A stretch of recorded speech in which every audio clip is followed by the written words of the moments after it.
Les platges de Sitges són un pol d'atracció turística i també una font d'inspiració per a molts artistes. Ara una exposició col·lectiva a l'edifici Miramar convida el visitant a contemplar-les a través de la mirada de 20 pintors. De fet és que són totes platges molt diferents.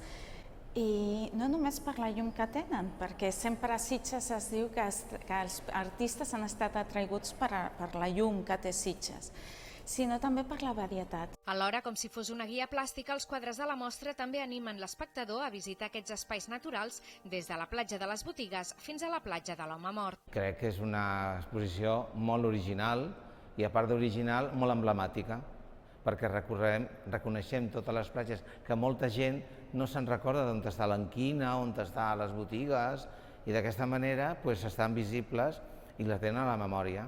El referent de la punta crida molt, de que nosaltres anem i tal sigui a la platja de la Barra com a la platja de Sant Sebastià, que tenim aquest referent, és maco perquè veiem la punta. Sí que és veritat que n'hi ha altres platges que no es veu la punta i que també són molt interessants. Les 20 obres ja van ser exhibides l'any 2006 al Mercat Vell i ara, 10 anys més tard, tornen a exposar-se a l'edifici Miramar com a part del fons d'art de la Fundació Ave Maria.